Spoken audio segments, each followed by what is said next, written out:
Hello everyone, welcome back to my channel. It's Felicity here, and this is April tarot reading for the sign of Virgo. So if you have moon, sun or rising in the sign of Virgo, this is April tarot reading for you. Before I start, I would like to tell you that it's very important to give true identity, to give your full name or the full name of those people who are involved when you are ordering a reading from me. And because when you give confusion, when you give false identity to the tarot readers, and the card is going to give you back the confusing message.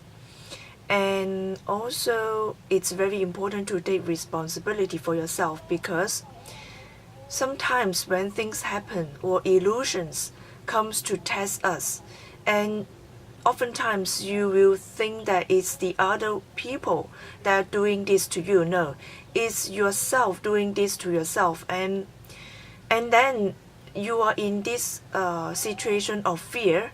When you have fear, you send out the energy of fear, and then when you come to the tarot reader, and the message is going to give you some kind of fearful feelings, because you are in the confusion, you are confusing the tarot readers, and at the same time you are trying to be sneaky and not giving out some kind of true information, and you're hiding behind the mask. So what you're getting is the message that is going to create some mask as well, because the energy that you send out is the energy that you will get back. So it's very important to be honest with yourself and not to create some more fearful situation or some more confusion to others, because you need to take responsibility for your own fear, and not to try to say that, okay, these people are doing this and they are like this, and then judge the people based on your fear. Okay, now let's begin. The Virgo in April, it's about disguise. It's also about some kind of illusion. It's also about the horns here. For me, it represents devil. It can also represent pretending someone who is in disguise, and also it's about challenging the authority or challenging some kind of value system as well.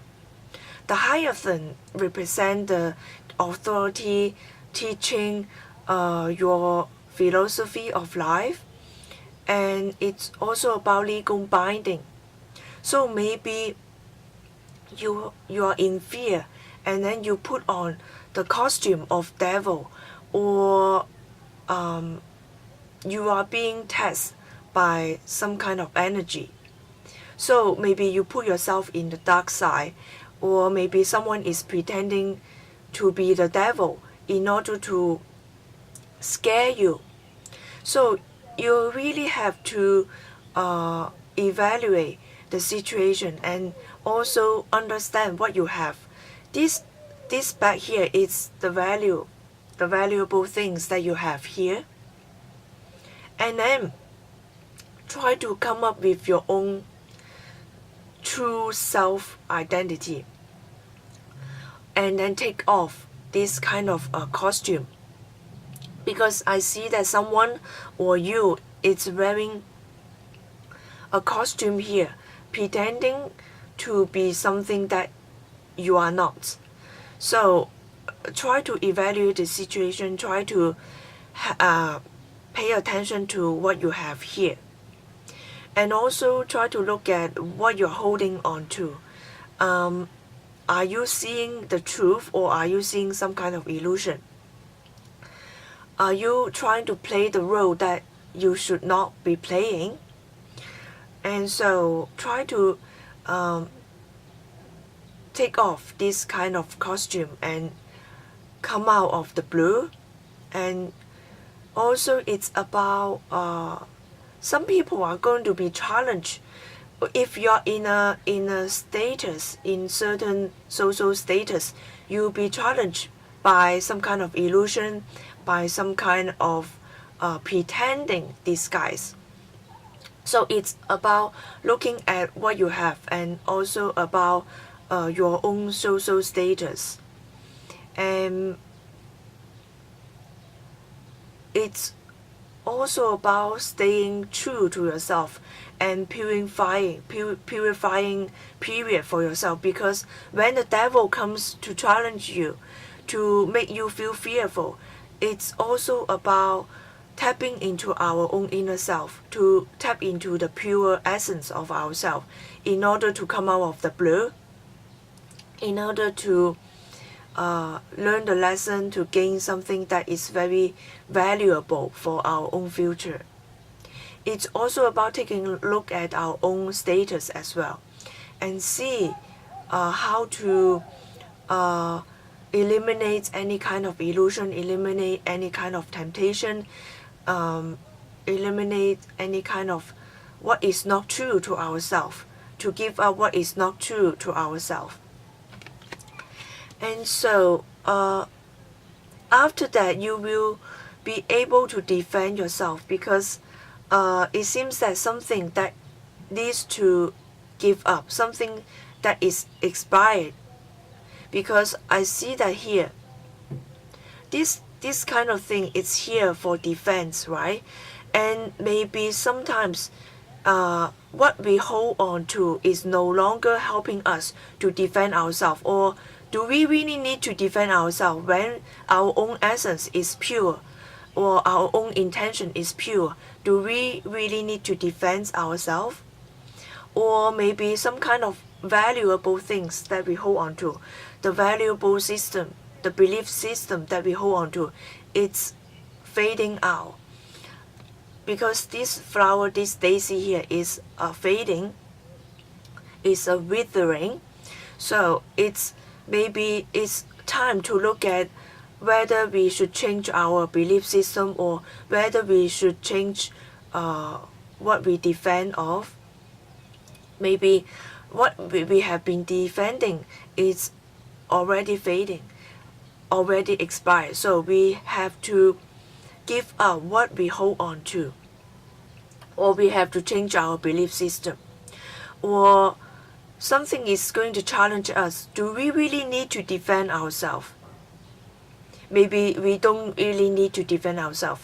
So when we are not very true about ourselves, or we are not sure about our own identity, we tend to seek out something to defend ourselves. Okay, we will go into certain group, and then because certain group create something that we can hold on to, it gives us the illusion that, okay, this group of people or this group of identity will give us strength, so that when we are challenged by others, we will use this group identity to defend ourselves, right?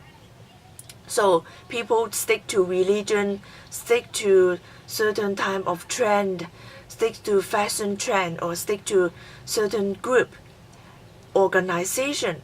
And then when we are challenged, we can give out the name of the organization, give out the name of religion, in order to protect ourselves, in order to give us strength. But when you understand your true identity, when you have a true essence, you connect to the true essence of yourself, because your soul is pure, because your identity is pure, your own essence is pure. So when you understand, you connect to your pure own essence, you no longer need to defend yourself using the name of the identity, using the name of the group or people, or using the name of certain religion, certain trend to defend yourself.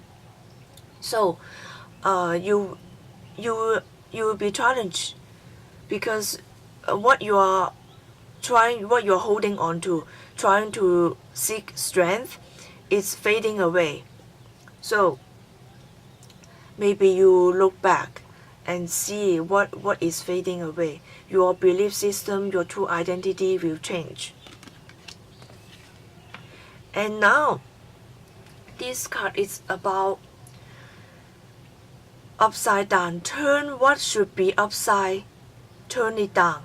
So this tulips here should be go up. You should hold it like it's up. And when you're holding on to like this, it's about holding on to something that should be up and you hold it to underneath. So it's about surprise. It's also about hearing things that you should not be hearing, or believing into something that you should not be believing into. It basically is your own doing, because you understand the nature of tulip already. The tulip, in order for you to admire tulip, you holding onto the tulip upside down. So it's up to you to get the tulip back to the top, right? Also, it's about disappointment, how you deal with disappointment, and you're not willing to look at some kind of disappointment, maybe disappointment in yourself, maybe disappointment in others. So you have to face your own disappointment, and of course you are going to surprise. You're not willing to look at some kind of disappointment. So it's time to deal with the disappointment, to turn the tulip up in order to face something. Okay, I hope that you understand this reading. For person reading, please click the link in the description box below. See you next month. Bye.